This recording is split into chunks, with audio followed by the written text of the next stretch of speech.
Karibu katika mfululizo wetu tunaoangalia na kujibu hoja wa Uislamu, ambapo katika mafundisho ya Kiislamu, Uislamu unaamini kwamba Allah ndiye Mungu wa kwenye Biblia, yule Mungu ambaye anajitambulisha kwa jina lake la milele kama Yahweh. Sasa leo hii katika sehemu hii ya mwisho tutazungumzia namna gani au tutaangazia na kuchunguza, je, mahusiano ya huyu Allah na wanadamu yanafanana na mahusiano yalipo kwa Yahweh, yule Mungu anajidhihirisha katika Biblia? Na katika swala hili la mahusiano ya Mungu tutaangalia hoja kuu mbili. La kwanza ni kuhusiana na maagano, lakini la pili litahusiana namna gani Mungu anahusiana na mwanadamu kama baba. Naam, katika swala la maagano kwa mtu yote ambaye anasoma Quran au anasikiliza mawaidha ya Waislamu, ni nadra sana kusikia kuhusu huyu Allah akijitambulisha kama ni Mungu wa maagano.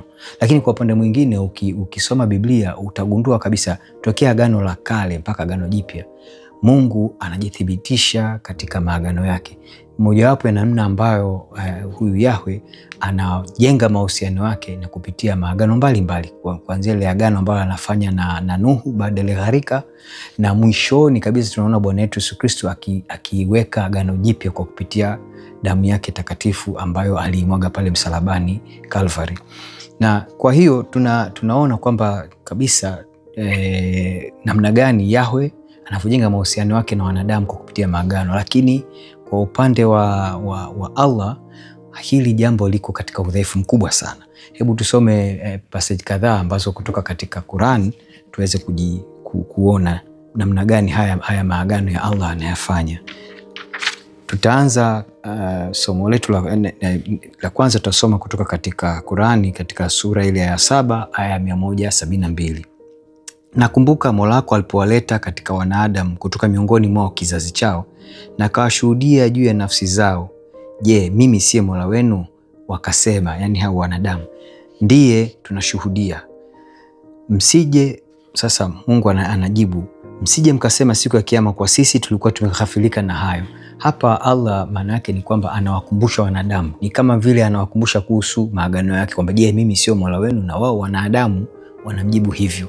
Tunakwenda kusoma somo jingine au sehemu nyingine katika Quran.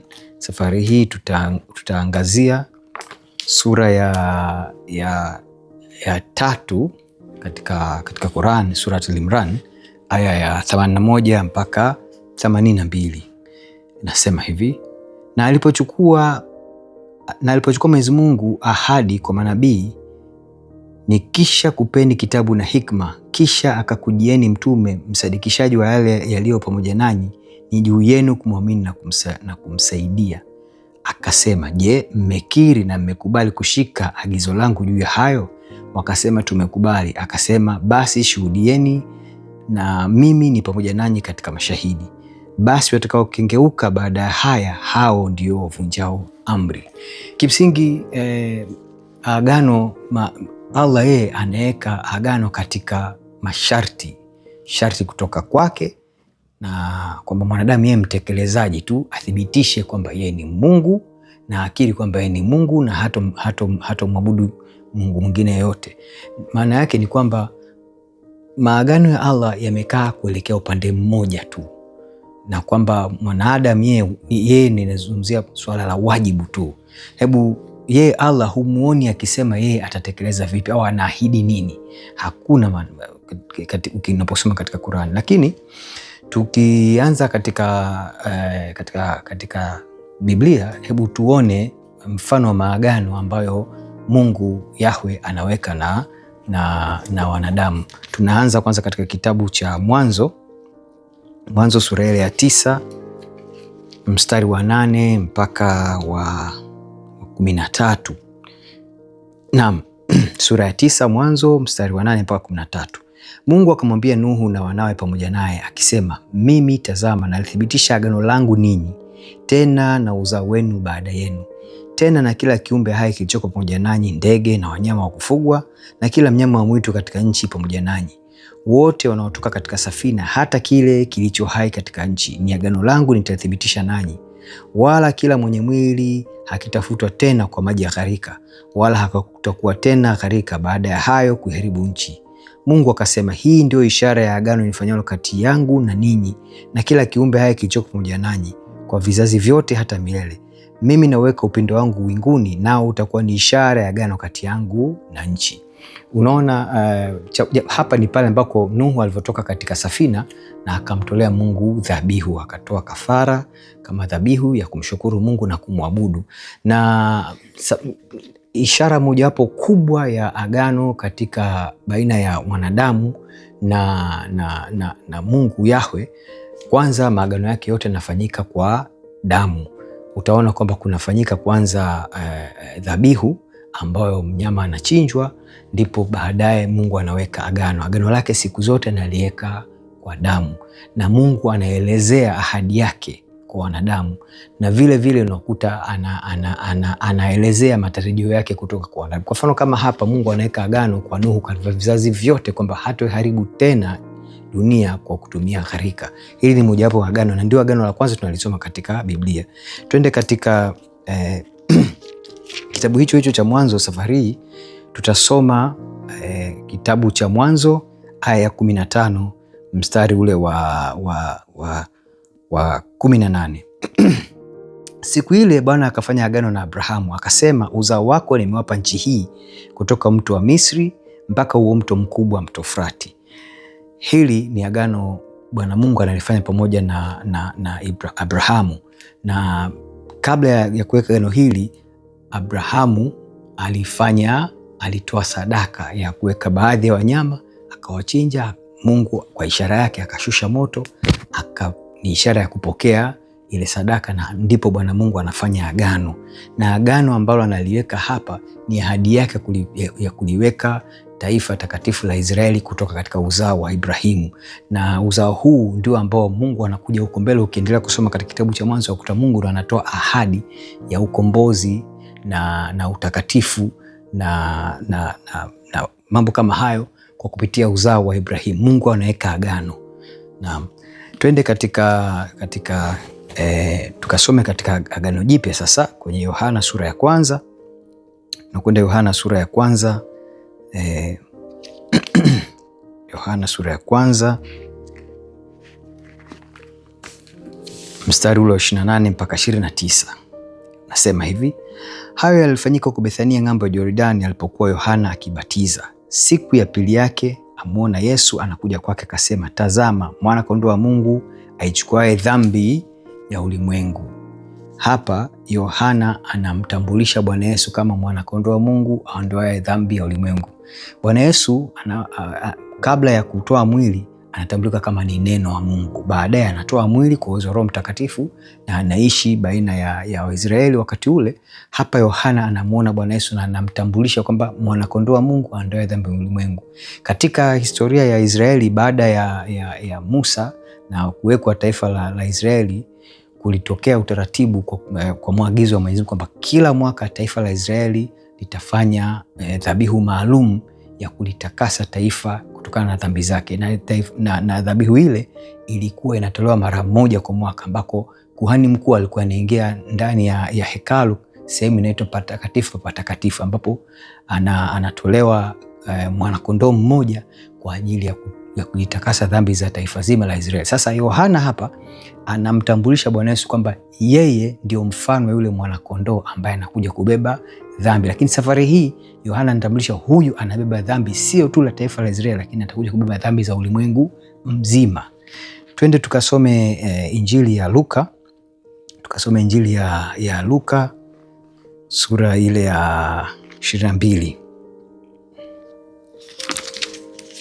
Luka sura 22 mstari wa 20. Hapa ni Bwana Yesu masaa machache kabla ya kufa msalabani, amekaa na wanafunzi wake wakiwa katika karamu ya mwisho. Bwana Yesu anatoa mkate, kuna maneno anasema, baadaye anatoa kikombe ambacho kilikuwa kina divai. Anasema hivi: kikombe nacho vivyo hivyo baada ya kula, akisema, kikombe hiki ni agano jipya katika damu yangu inayomwagika kwa ajili yenu. Na kama pale mwanzoni nilivyosema kwamba agano la Mungu siku zote, Mungu huyu Yahwe huwa linaambatana na damu. Bwana Yesu hapa anatabiri kwamba kifo chake na umwagaji damu, atakapomwaga damu yake ndipo anaweka agano jipya pamoja na wanadamu, kwamba agano hili ndio linakuwa anakuja kama alivyotabiri Yohana Mbatizaji kwamba yeye ndo anakuja kubeba dhambi za ulimwengu mzima. Kwa hiyo Bwana Yesu anakuja kutengeneza agano jipya, ambalo agano hili kwamba wanadamu wote kuanzia wakati huo wanapata ondoleo la dhambi kupitia kile kifo chake. Sasa unaona tofauti kubwa baina gani Mungu Yahwe wa Biblia na mahusiano yake na wanadamu tofauti na yule Allah katika Qur'ani. Twende tukasome katika Qur'ani tena, safari tutasoma aya ile ya 35. Qur'ani sura ya 35, tutasoma aya 15 mpaka 18. Allah anasema hivi: enyi watu, ninyi ndio wale wenye haja kwa Mwenyezi Mungu, na Mwenyezi Mungu ni mkwasi asifiwaye, na kama akitaka atakuondoeni na ataleta viumbe wapya. Na jambo hili si gumu kwa Mwenyezi Mungu, wala hatabeba mbebaji mzigo wa mwingine. Na kama aliyetopewa na mzigo wake akimwita kwa ajili ya mzigo wake, hautachukuliwa hata kidogo, ingawa ni jamaa yake. Hakika unawaonya wale tu wanaomwogopa Mola wao, na hali ya kuwa hawamuoni na wanasimamisha sala. Na anayejitakasa basi anajitakasa kwa ajili ya nafsi yake, na marejeo ni kwa Mwenyezi Mungu. Hapa Allah anachomaanisha ni kwamba hakuna mwanadamu ambaye anaweza kubeba dhambi ya mtu mwingine, kwamba kila mmoja atabeba dhambi zake na atakwenda kutubia, atatubu kwa ajili yake binafsi, hata uwe na ndugu. Tofauti kubwa tunaona Bwana wetu Yesu Kristu kwa upendo wa Mungu tunaposoma katika Injili ya Yohana kwamba Mungu aliupenda ulimwengu kiasi hichi mpaka akamtoa mwanae ili kila mwaminie asipotee bali awe na uzima wa milele. Na tumesoma hapa mwanzoni kwamba Bwana Yesu mwenyewe anatambulika kama Yohana Mbatizaji amtambulisha kwamba mwana kondoo wa Mungu aondoae dhambi za ulimwengu. Na Bwana Yesu baadaye katika ile karamu ya mwisho anaelezea kwamba anaweka agano jipya kwa kupitia damu yake. Huyu Bwana Yesu ana uwezo, ndio peke yake mwana ambaye alikuwa na uwezo mpaka sasa wa kutakasa ulimwengu mzima. Sharti tu umkubali. Ni agano la pekee, ni agano ambalo Mungu anatufaidisha na ametupa bure kabisa kwa neema zake, ambako Qur'ani yeye inachosema ni kwamba haiwezekani mtu yote akaja akabeba dhambi kwa ajili ya mwenzie. Hapa ndo tunaona tofauti. Lakini nikumbushe kitu kimoja, pamoja na kwamba Qur'an inampinga Kristo kuwa ni mwana, lakini nakiri kwamba alikuwa yapo kule katika Biblia, katika Qur'an hawamuiti Yesu, anamuita Isa, lakini huyu Isa kwenye Qur'an hakuwa na dhambi. Qur'an inakiri hivyo kwamba huyu hakutenda dhambi, kwa hiyo alikuwa ni mtakatifu kwa sababu hakuwa na mzigo. Maana yake Qur'an kwa upande mwingine inakiri kwamba ndio peke yake ambaye angeweza kubeba mzigo, kwa sababu yeye hana mzigo wa mwingine, kwa anaweza kubeba mizigo ya wengine, japo kuna mushkili hapo katikati. Sasa tukiendelea katika kuja hilo, kuna mambo kadhaa nataka ni kuelezee namna gani maagano, japo hayako sawasawa katika Qur'ani. Huyu Allah maagano yake anaweka maagano katika namna ambayo ni tofauti sana, lakini kuna namna kuu ambazo zinatofautisha maagano yake. Kwa mfano, tunapoangalia vipindi vya maagano, ukienda katika Qur'ani ukisoma katika theolojia ya Kiislamu unakuta kwamba huyu Allah agano lake analiweka na wanadamu kabla ya kuumbwa. Katika imani ya Kiislamu wanaamini kwamba Mungu huyu Allah kabla ya kuumba aliziita roho zote akafunga nazo agano kwamba yeye ndio Mungu peke yake. Lakini katika Biblia tunamuona huyu Yahwe yeye anaweka agano katika vipindi tofauti, kuanzia pale kama mzee anasema kuanzia Nuhu na Abana, anaweka agano kamilifu kupitia mwanae wa pekee katika kifo cha msalaba. Na jambo jingine ambalo tunaliona tofautisho katika maagano ya Allah na agano la Yahwe ni kwamba mahusiano ya huyu Mungu katika haya maagano, kwa Mungu agano lake analiweka katika namna ya upendo, kwamba analiweka kama vile Mungu anakaa katika nafasi ya baba pamoja na wana, maana yake wanadamu anawatambua wake kwa upendo kama anawatupa kwa mwana. Au katika ile agano la mwisho Bwana Yesu anajitambulisha yeye kama bwana harusi, na anaita umati wake, wale wafuasi wake kama biharusi, kwamba kanisa analeta biharusi. Kwa hiyo agano lake analiweka katika upendo, anatengeneza picha ya upendo kwamba ni agano baina ya baba na mwana, au katika mume au mke, au tuseme bwana harusi na bi harusi. Lakini kwa upande wa Allah, yeye agano lake linakaa katika mfumo wa bwana na mtwana, au bwana na mtumwa, au muumbaji na kiumbe, ambako huoni taswira ya upendo baina hizi pande mbili zinazokuwa katika agano. Na pia agano la Allah si agano la hiari la wanadamu. Mungu analifanya kwa upande wa Yahweh, yeye analifanya kwa upendo na analifanya kwa kushuka katika nia ya kumwokoa mwanadamu. Tukienda katika mandhari makuu ya haya maagano tofauti, nyingine ni mandhari kwa upande wa Mungu wa Biblia, yeye maagano yake yanakuwa yanachukua mandhari mbili, aidha katika nia ya kukomboa au katika kutoa ahadi. Kwa mfano tunamuona pale Yahweh anapofanya agano na Ibrahim, anaweka ahadi ya kumfanya kwamba Ibrahim atakuwa baba wa mataifa, taifa kubwa, lakini pia kutoka yeye mataifa mengine yatapata neema. Ukiangalia mandhari ya yale maagano ambayo Allah analifanya na wanadamu, unakuta kwamba mandhari yake yamejikita katika kuthibitisha imani ya kwamba anataka wanadamu wafahamu kwamba Mungu ni mmoja tu, ni msisitizo kwamba yeye Mungu ni mmoja, na kwamba wao wanadamu wanawajibika kumwabudu yeye tu. Haya ndio mandhari ambayo ya agano katika huyu Allah namna anavyoweka.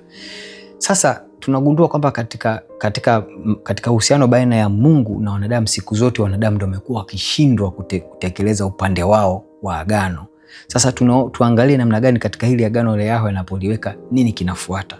Ukisoma Biblia utagundua kwamba kila mara wanadamu wanaposhindwa kutekeleza upande wao, kwa sababu Mungu ni mwaminifu, wanadamu wao ndio wanashindwa kutekeleza, kukamilisha ile agano kwa kuvunja misingi ile ya agano na kuheshimu agano. Unakuta yeye huyu Yahweh huwa anakuja anafanya agano jingine jipya, na agano la mwisho kabisa la neema analifanya kupitia mwana pekee Bwana wetu Yesu Kristo, ambalo linakuja kumkomboa mwanadamu, na ni kwa neema tu, yeye analikamilisha. Lakini ukienda kwenye upande wa Allah, yeye mwanadamu anapovunja agano, Allah anachokifanya sana sana anaendelea tu kutoa wito tu kwamba warudi katika mapatano ya awali. Kazi yake ni kukumbusha tu, hafanyi maagano mapya, hafanyi ahadi mpya kwa namna yote vile. Lakini jambo jingine la mwisho ambalo linatofautisha haya maagano ya Allah na maagano ya Yahweh Mungu wa Biblia ni kwamba tuangalie siku zote katika kila agano kuna mpatanishi. Naam, katika agano la Yahweh siku zote anayesimama katikati baina ya wanadamu na Yahweh unakuta aidha ni nabii, kuhani, lakini agano la mwisho anakuja ni mpatanishi mkuu, ni Bwana wetu Yesu Kristo, ambaye anakuja kuweka agano hilo kwa niaba ya wanadamu, kwa sababu anakuja katika nafasi zote mbili za Mungu na mwanadamu. Lakini kwa upande wa Qur'ani utakuta kwamba yeye Allah agano lake ana wapatanishi ni manabii, ni mwonyaji na mawaidha tu, hakuna namna nyingine. Kwa hiyo tunaona kwamba kwa upande mkubwa tunakuta huyu Allah hawezi kuwa Mungu wa Biblia, kwa sababu hata maina yake ya agano ni tofauti, na mwenendo wake katika kusimamia haya magano ni tofauti kabisa. Tuende katika hoja ya pili katika hili swala la mahusiano ya huyu Allah au Mungu na wanadamu, tuone je, kuna uwezekano kwamba huyu Allah labda pengine ni Mungu wa Biblia. Safari hii tutaangalia hoja ya ubaba, kwamba mahusiano ya mwanadamu na Mungu.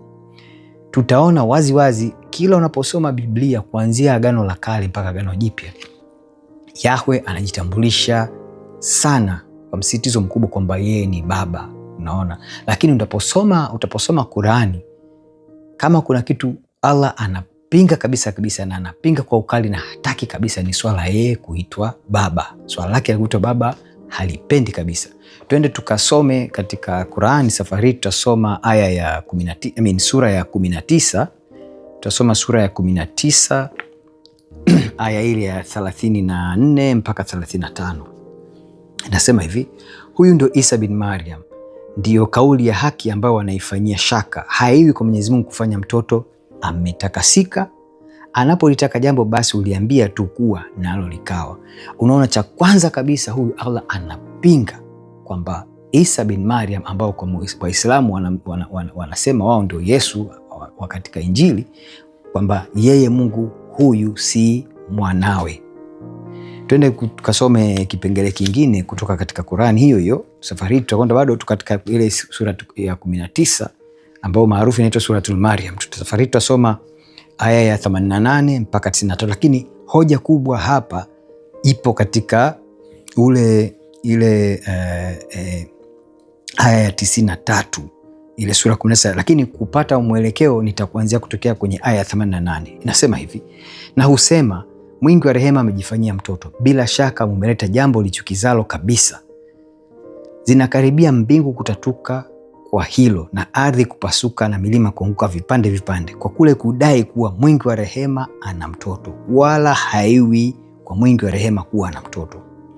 Nasoma hii mstari wa mwisho wa 93, anasema hakuna yoyote aliyomo mbinguni na ardhini ila atafika kwa Mwenyezi Mungu mwingi wa rehema hali ya kuwa ni mtumwa. Sasa huyu Allah hataki mahusiano na wanadamu katika lugha ya baba na mwana. Anataka namna peke yake unaweza kwenda mbele ya Allah ni kuwa kama unakwenda mbele zake kama mtumwa. Katika viumbe vyake vyote hakuna anayeweza kwenda kwa Allah isipokuwa aende mbele yake kama mtumwa. Tusome sasa unapolinganisha masomo kama ya Biblia, unapoisoma unagundua kwamba Mungu siku zote anafanya mahusiano yake na wanadamu, anajitambulisha kama kuwa ni baba wa uumbaji, lakini kabisa baba wa Bwana wetu Yesu Kristo, baba wa taifa la Israeli. Lugha ya yeye kuwa ni baba inazungumzika tena na tena na tena tokea kwenye Agano lile la Kale. Sasa lakini pia unaposoma Qur'ani unagundua kitu kimoja kikubwa sana, kwamba yeye Allah ufahamu wake kuhusu baba na mwana anaufahamu tu katika njia ya kimwili, kwamba njia ya kibiolojia au njia ya kuzaa, kama vile wanadamu tunavyozaliana au wanyama wanavyozaliana. Hafahamu namna nyingine yoyote ile ya ubaba isipokuwa katika njia ya kibiolojia. Tutaendelea kusoma tena mistari kadhaa kutoka katika Qur'an. Safari hii tunakwenda sura ya Ikhlas. Hii sura maarufu kama nilikuwa nimewambia huko nyuma. Katika Kiarabu inasema kul huwallahu ahad al-samad lam yalid wa lam yulad wa lam yakul lahu kufuwan ahad. Katika Kiswahili inasema hivi: yeye ni Mwenyezi Mungu mmoja. Mwenyezi Mungu ndiye anayestahili kusudiwa, vyake vyote kwa kumwabudu na kumuomba na kumtegemea. Hakuzaa wala hakuzaliwa, wala hana anayefanana naye hata mmoja. Hivi ndivyo huyu Allah anavyojitanabahisha kwamba yeye hakuzaa wala hakuzaliwa. Kwa hiyo ile hali ya kuwa mwana na baba, yeye Allah anachofikiri tu, haya mahusiano ya baba na mwana hayatokani katika namna yote isipokuwa katika kuzaa na kuzaliwa. Tukienda katika sura ya 6 aya ya 101 anasema hivi: yeye ndiye muumba wa mbingu na ardhi, inamkinikaje awe na mwana hali hana mke? Naye ndiye aliyeumba kila kitu, naye ni mjuzi wa kila kitu. Na kwenda tena kusomea katika aya nyingine. Safari nitakusomea haya kutoka sura ya 16, sura ya 16 aya ya 57.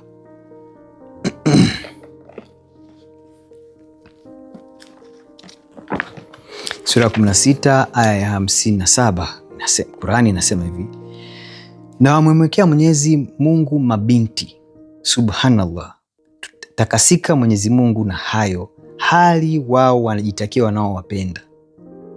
Unaona kwamba namna nyingine kama hutakuwa ni mwana wa kiume basi labda ni mabinti. Sasa hii anasema ni kufuru kubwa. Tutamalizia katika sura hii ya tutasoma hili somo jingine kutoka aya ya 33, sura ya 33 aya ya 40. Qur'ani inasema hivi: Muhammad si baba wa yeyote katika wanaume wenu, bali yeye ni mtume wa Mungu na mwisho wa mitume, na Mwenyezi Mungu ni mjuzi wa kila kitu. Sasa katika Qur'ani huyu Allah si tu anapinga kwamba yeye si baba, lakini hata yule Muhammad ambaye anasema ndio nabii kipenzi kwake na ndio nabii wa mwisho, huyu hata yeye si baba kwa waumini wake kwa namna yote. Lakini ukumbuke unaposoma Biblia unagundua kwa mfano Ibrahim anatambulika kama ni baba wa mataifa yote. Mungu mwenyewe anamtambulisha Ibrahim kama utakuwa baba wa mataifa yote, na anamtambulisha pia yule mke wake Ibrahim, Sara, kwamba ni mama wa mataifa yote. Kwa hiyo lugha ya baba na mwana haipo tu kutoka kwa Mungu mwenyewe, hata wale watu ambao Mungu anawaweka anawatambulisha kwamba wao watakuwa, lakini huyu Mungu swala la ubaba halitaki kabisa. Na utagundua kitu kimoja, kwa mfano yeye Allah namna peke yake anatambua ubaba ni kwa kuzaa mwana tu. Kwa mfano katika kile kisa cha Muhammad kumuoa mke wa aliyekuwa mwanaye wa kumwasili yule Zaid, baadaye ambaye alikuwa na mke anaitwa Zainab, Muhammad akaja akamuoa.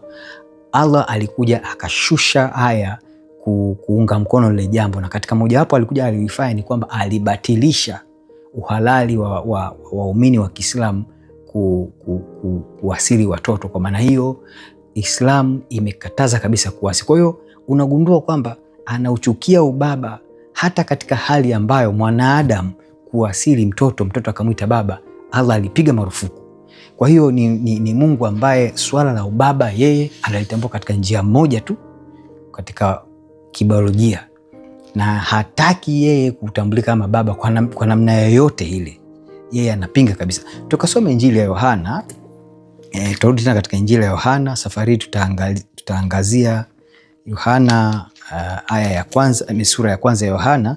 Tutakwenda kuangalia mstari wa 12 mpaka 13. Yohana anasema hivi: bali wote waliompokea aliwapa uwezo wa kufanyika watoto wa Mungu, ndio wale waliaminio jina lake, waliozaliwa si kwa damu wala si kwa mapenzi ya mwili wala si kwa mapenzi ya mtu, bali kwa Mungu.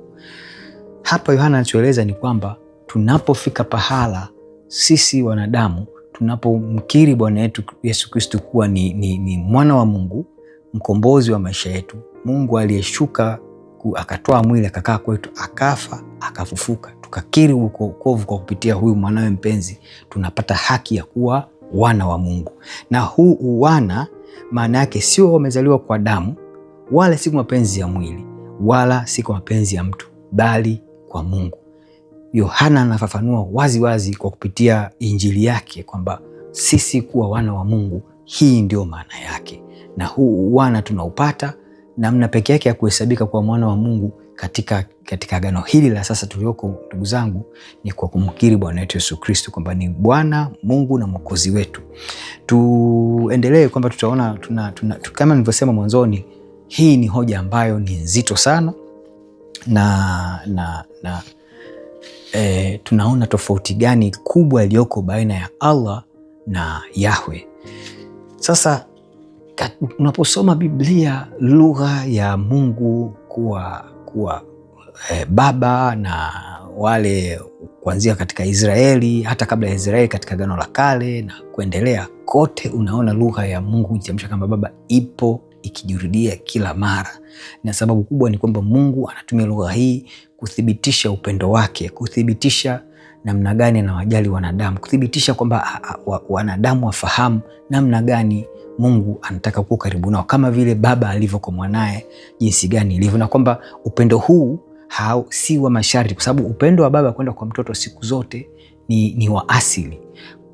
Mtoto hahitaji kufanya chochote ili apate upendo wa baba. Ule upendo unakuja tu kwa kuwa wewe ni mwanae. Na tuna sehemu nyingi utazikuta katika, kwa mfano ukienda katika Agano la Kale utaiona katika kitabu cha Kutoka sura 4 mstari wa 22 mpaka 23, utaiona wazi. Ukienda katika Kumbukumbu la Torati sura ya 32 mstari wa 6, ukienda ule waraka wa pili wa Samueli, kitabu cha pili cha Samueli sura ya 7 mstari wa 13 14, ukienda kwa Hosea sura ya 11 mstari wa 1 mpaka wa 4, ukienda kwenye Agano Jipya kabisa ndio unaona udhihirisho mkubwa sana. Kwa mfano Mathayo sura ya 17 mstari wa 5 mpaka wa 7, Luka ukienda sura ya 11 mstari wa 1 mpaka wa 4, Yohana kutoka sura ya 1 10 mpaka 14, waraka wa Paulo kwa Warumi unaiona, na mistari mingi sana. Kwa hiyo Mungu Yahwe anathibitisha mahusiano yake kwa kutumia lugha ya upendo ya baba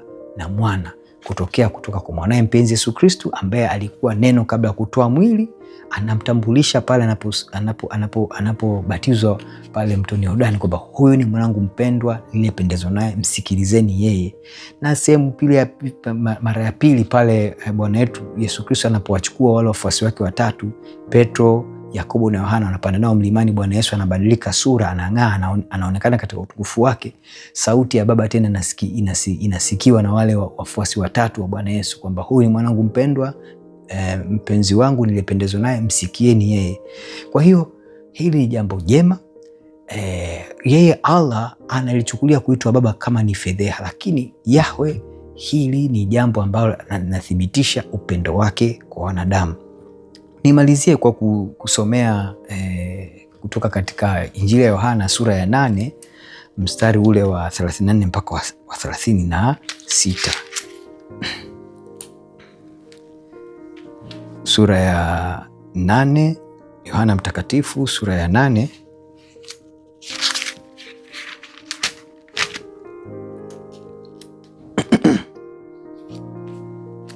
Yohana Mtakatifu sura ya 8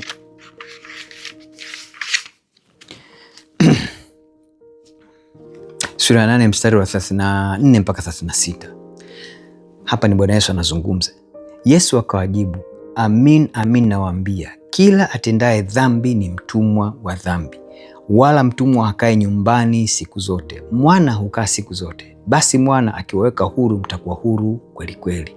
Hapa anathibitisha namna gani tofauti kubwa ya mwana na mtumwa, na kwamba katika lugha ya Bwana wetu Yesu Kristo anasema namna peke yake tunapoteza hii sifa ya mwana ni kuingia katika maisha ya dhambi, kwamba unapokuwa mdhambi wewe unakuwa ni mtumwa wa dhambi.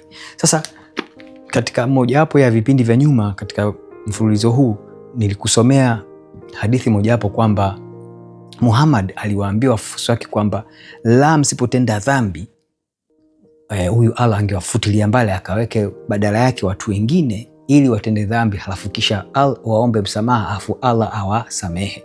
Unakuta hii ni kauli moja nzito sana kwamba yeye Allah namna pekee yake kuthibitisha mahusiano yake ni kwamba utende dhambi. Sasa Bwana Yesu hapa anatuambia kwamba unapotenda dhambi wewe unageuka kuwa mtumwa, na pia unapochunguza unagundua kwamba Allah huyu anasema huwezi kwenda kwake ukiwa kama mwana. Namna pekee kwenda mbele yake ni kwamba uende kama mtumwa, na mtumwa huyu kwa mujibu wa mafundisho ya Bwana Yesu Kristo ni kwamba nini? Ni mtumwa wa dhambi. Kwa hiyo Allah anataka sisi tuwe watumwa wa dhambi ndio tuende kwake, wakati yeye Bwana Yesu Kristo anakuja ili tupate ondoleo la dhambi, tuweze kuhesabiwa kuwa mwana. Na anasema kwamba unapokuwa mwana unakuwa huru, na unakuwa huru kweli kweli, unakuwa huru kweli kweli. Tukaangalie kwa mfano neno jingine la kutoka kwa Injili ya Mathayo sura ya 17, kwa kumalizia tu sura ya 17 mstari ule wa 25 mpaka 26. Naye alipoingia nyumbani, Yesu alitangulia kumuuliza. Hii ni kile kisa ambacho Bwana Yesu aliulizwa kama yeye analipa ile zaka ya kwenye hekalu. Kukawa kuna mazungumzo baina ya Bwana Yesu na mtume Petro. Akamwambia, naye alipoingia nyumbani, Yesu alitangulia akamuuliza Petro hapo akisema, waonaje Simoni? Wakati huu Bwana Yesu ameshambadilisha jina Petro kutoka jina Petro kuita Simoni. Anamuuliza, waonaje Simoni? Wafalme wa dunia hutoa kodi ama ushuru kwa watu gani? Wana wao au kwa wageni? Naye aliposema kwa wageni, yani Petro anajibu kwamba anamwambia kwa wageni, Yesu alimwambia, basi kama ni hivyo, wana ni mahuru. Bwana Yesu anasisitiza tena kwamba tunapata uhuru kwa kuwa wana, kwa sababu anatumia lugha ya ufalme kwamba wafalme hawatozi kodi kutoka kwa wana wao isipokuwa wageni. Sasa hii ni lugha njema, ndugu yangu, kama ni Muislamu umekuwa ukifuatilia mfululizo huu, ni kueleze wazi bila ya chuki. Nia yangu nijaribu kuonyesha wazi namna gani huyu Allah si Mungu wa kweli, kwa sababu angelikuwa ni Mungu wa kweli tungeona nafanana kabisa. Nimekutolea mifano mingi kutoka katika ile awamu yetu ya kwanza mpaka sasa kwamba Allah si Mungu, na kumfuata huyu Allah kunaelekea katika upotevu. Nikutie moyo tu kwamba hujapotea bado. Tafakari maneno haya, tafakari kwa kina, muombe Roho Mtakatifu akuangaze, na bado una nafasi ndugu yangu. Ahadi za Bwana wetu Yesu Kristu, Mungu wetu na Bwana wetu aliyeshuka duniani akatupa ukombozi, akaweka agano jipya kwa damu yake, ambalo agano hilo ni agano la ondoleo la dhambi, na agano ambalo ahadi yake Mungu anaweka kwamba wote watakaomwamini watapata uzima wa milele, na kwamba Bwana wetu Yesu Kristo anasema yeye peke yake ndio njia, kweli na uzima. Na yeye Bwana Yesu katika ukisoma katika Injili anasema yeye ndio ufufuo wa mwisho, na yeye ndio atakaye wahukumu wanadamu. Atasema wakukaa kushoto waende motoni mwa milele, ambao ulikuwa umepangiwa kwa ajili ya Ibilisi na malaika zake, na wale ambao waliokuwa wake wataenda kurithi maisha ya milele katika ufalme wake. Nikutie imani ndugu yangu kwamba tafakari haya, chukua hatua ya kumkiri leo Bwana wetu Yesu Kristo, upate wokovu, upate neema hii ya pekee. Na kwa wale Wakristo ambao wamekuwa wakilegalega, wakichanganyikiwa au kupata confusion kuhusiana na haya mafundisho ya Kiislamu, nikutie moyo ndugu wangu kwamba ukweli wa Injili na ukweli wa maandiko haya mawili tunaona wazi kwamba Mungu wa kweli ni Yahweh peke yake, Mungu aliyeumba kila kitu mbinguni na duniani, Mungu aliyetukomboa, Mungu anayetutakasa na kutujalia neema ya wokovu bure kabisa, ili mradi tu umkiri Bwana wetu Yesu Kristo kwamba ni Bwana na Mwokozi wa maisha yetu. Ndipo unapata wokovu huu, ndipo unapata neema ya kuirithi mbingu. Na neema hii huwezi kuipata kwa namna yoyote ile, hata ufanye wema wako kwa kiasi gani. Bila neema ya Bwana wetu Yesu Kristo, mlango huo unakuwa umefungwa. Na kushukuru kwa kuwa umenifuatilia. Video zangu zinakuwa ni ndefu kidogo, lakini imebidi iwe hivyo kwa sababu ni muhimu kusoma haya mambo kwa undani na kuelezea kwa undani, ili uweze kupata upambanuzi na ufahamu wa kina zaidi. Asante sana. Tutaendelea kufuatilia channel hii, na tutakuwa tuna vitu vingi vya kujadili huko mbele. Usikose kupata vipindi vingine vinavyofuata kwa kubonyeza kitufe cha kengele hapo. Subscribe channel hii, halikadhalika share kwa wenzako ambao unaamini kwamba itakuwa msaada kwao. Asante, na tuendelee kufuatilia channel hii. Shukran.